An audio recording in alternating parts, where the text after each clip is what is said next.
तुम्हारे अपराधों को यहोवा कैसे क्षमा करेगा, कैसे माफ करेगा।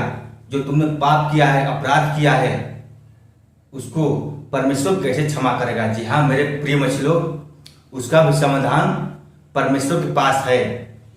यदि आप परेशान हो, अपने जीवन से दुखी हो, जो तुमने पाप किया है, जो अपराध किया है, उसके लिए तुम दुखी हो, तो आप आज से ये काम छोड़ दें। मैं आपको बताने जा रहा हूं इस वचन के द्वारा कि यदि आपने पाप किया है, अपराध किया है, तो उसके लिए आप पश्चाताप कैसे करें। परमेश्वर आपकी प्रार्थना को जरूर सुनेगा यदि आप अपने मन को परमेश्वर में लगाते हो तब। तो जी हाँ मेरे प्रिय मसीह लोग, आज हम आपको वचन में बताने जा रहे हैं कि ऐसे मसीह की प्रार्थना परमेश्वर कभी नहीं सुनता है। और जो अपने मन को परमेश्वर में लगाते हैं, अपने मन को बदलते हैं, प्रभु में लगाते हैं, परमेश्वर उनकी प्रार्थना को जरूर सुनता है। बहुत सारे मसीह लोग हैं जो कि वो गलती करते हैं, इसी कारण उनका प्रार्थना परमेश्वर नहीं सुनता है। तो आज आपको पता चलेगा कि किस मसीह का प्रार्थना परमेश्वर सुनेगा। उसका उत्तर 24 घंटे के अंदर में आपको मिलेगा। तो यहोवा का वचन जानने के लिए आप वीडियो को पूरा जरूर देखना, बीच में छोड़कर अधूरा मत जाना, क्योंकि ये हर मसीह के लिए वचन है, प्रार्थना है। जो पाप किए हैं, अपराध किए हैं, उसके लिए पश्चाताप कैसे करें। इस वचन के द्वारा आज आपको पूरी बात बताएंगे। आपको पता चलेगा कि परमेश्वर कैसे मनुष्य का पाप अपराधों को क्षमा करता है। इस वचन के द्वारा आपको पता चलेगा। ये वचन है, यह है यहेजकेल में 18 पद में 31 में लिखा हुआ है। पूरे ध्यान से सुनिएगा इस वचन को, क्योंकि ये वचन आपके जीवन को बदल सकती है। आपकी प्रार्थना परमेश्वर तक पहुंच सकती है। बस आप इन गलतियों को छोड़ दें। जो गलती आप करते हैं उन गलतियों को आप छोड़ दें। बार बार आप उन गलतियों को मत दोहराओ। जो तुमने पाप किया है, जो अपराध किया है, उसको भूल जाओ। तो अपने पापों के लिए पश्चाताप कैसे करें, यहाँ पे परमेश्वर का वचन कहता है। वीडियो को पूरे ध्यान से सुनिएगा, वचन को पूरे ध्यान से सुनिएगा, तभी आप समझ पाओगे। यहाँ पे वचन में लिखा हुआ है, अपने सब अपराधों को जो तुमने किए हैं, अपने सब अपराधों को जो तुमने किए हैं दूर करो। मैंने आपको बताया कि जो तुमने अपराध किया है, जो पाप किया है, उसको दूर करो। उसको अपने दिमाग में मत लाओ, उसको भूल जाओ कि तुमने पाप किया है, अपराध किया है। परंतु उसके लिए तुम पश्चाताप करो परमेश्वर से। कैसे करना है आगे देखिए वचन में। अपना मन और अपनी आत्मा बदल डालो। अपना मन और अपनी आत्मा को बदल डालो। जो तुम्हारा मन है उसको बदल डालो, परमेश्वर में अपने मन को लगाओ, अपनी आत्मा को बदल डालो। जो तुम्हारे अंदर पाप है, शैतान है, गंदी आत्मा है, बुरी आत्मा है, उसको तुम बदल डालो। अपने मन को शुद्ध करो, अपने मन को पवित्र बनाओ। फिर देखो तुम्हारे सारे अपराध, सारे पाप क्षमा हो जाएंगे। परमेश्वर तुम्हें 24 घंटे के अंदर में तुम्हारी प्रार्थना का उत्तर देगा।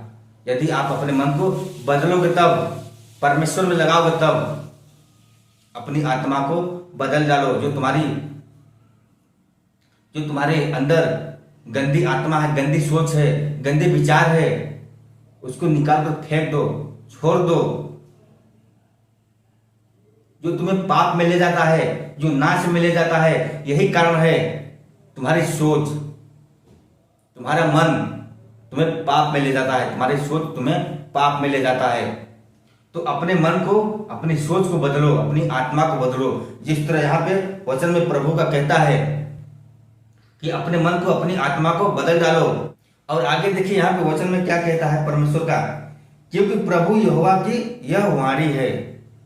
क्योंकि प्रभु यहोवा की यही वाणी है कि अगर आप इसको मानते हो, इस वचन को, तो तुम्हारे सारे पाप, सारे अपराध माफ कर दिए जाएंगे। तुम्हें एक नई जीवन मिलेगी। क्योंकि परमेश्वर का वचन कहता है यहाँ पे, जो मरे उसके मरने से मैं प्रसन्न नहीं होता। जो मरता है मसीह में होकर परमेश्वर उससे प्रसन्न नहीं होता है, परंतु वह दुखी होता है, क्योंकि यहोवा ने मौत को हरा दिया है। मौत डरती है परमेश्वर से, तो तुम्हें क्यों डरना है?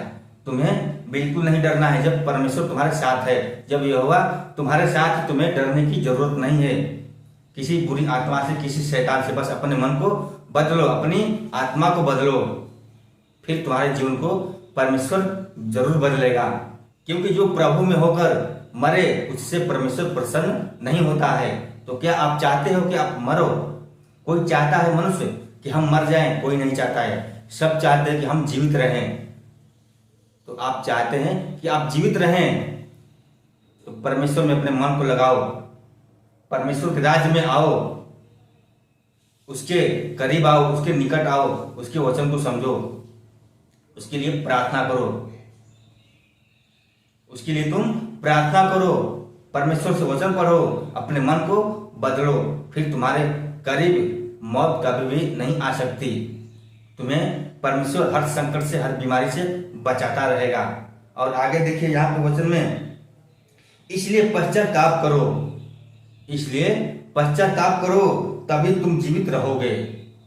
परमेश्वर का वचन यहाँ पे कहता है कि जो तुमने पाप किया है, अपराध किया है, उसके लिए पश्चाताप करो। पश्चाताप आपको कैसे करनी है? पश्चाताप, तुम अपने पापों को, अपराधों को भूल जाओ, अपने मन को परमेश्वर में लगाओ, अपने मन को, अपने विचार को बदल डालो, तभी तुम्हारे पापों का पश्चाताप होगा और तुम जीवित रहोगे। तो तुम्हारे पापों का पश्चाताप तभी होगा जब अपने मन को परमेश्वर में लगाओगे, तब अपने मन को, अपने विचार को, अपनी आत्मा को बदलोगे तब। नहीं तो फिर तुम बार बार अपने अपराधों को, अपने पापों को याद करोगे, पुकारोगे, तो तुम्हारे पापों का पश्चाताप कभी भी नहीं हो सकता। जो तुम्हारे जीवन में गलती हुआ है, जो तुम्हारे पिछले जीवन में तुमसे कोई भी गलती हुआ है, उसको भूल जाओ। आज से एक नई जीवन की शुरुआत करो। अपने पिछले जीवन को भूल जाओ कि तुमसे पाप हुआ है, अपराध हुआ है। तुम उसके लिए परमेश्वर से क्षमा मांगो, प्रार्थना करो, तभी तुम्हारे पापों का पश्चाताप होगा। यह परमेश्वर का वचन कहता है। परमेश्वर, क्योंकि मैंने आपको यहाँ पे वचन में बताया, अपने सब अपराधों को जो तुमने किए हैं दूर करो। अपने सब अपराधों को जो तुमने किए हो उसको दूर करो, उसको भूल जाओ, फिर अपना मन और अपनी आत्मा बदल डालो। अपना मन, अपनी आत्मा को बदल डालो, तभी परमेश्वर का आगमन तुम्हारे जीवन में होगा। तुम्हारे अंदर एक पवित्र आत्मा आएगी और तुम्हारी हर प्रार्थना का उत्तर मिलेगा, तुम्हारा जीवन बदलेगा। तो यही कारण है कि परमेश्वर उनकी प्रार्थना को नहीं सुनता है, क्योंकि वह अपने अपराधों को, अपने पापों को दोहराते हैं, वो अपने मन में सोचते हैं। तो ऐसा आपको नहीं करनी है। आप उसको भूल जाओ और अपने पापों के लिए पश्चाताप करो, तभी तुम जीवित रह पाओगे। तो चलिए, बस आज के लिए इतना ही। मैंने आपको बताया कि अपने पापों के लिए पश्चाताप कैसे करें इस वचन के द्वारा। तो चलिए, उम्मीद करता हूँ कि आपको ये वचन समझ में आ गया होगा। तो चलिए, मिलते हैं फिर अगले दिन कोई प्रभु का नया वचन लेकर। तब तक के सभी को जय मसीह की।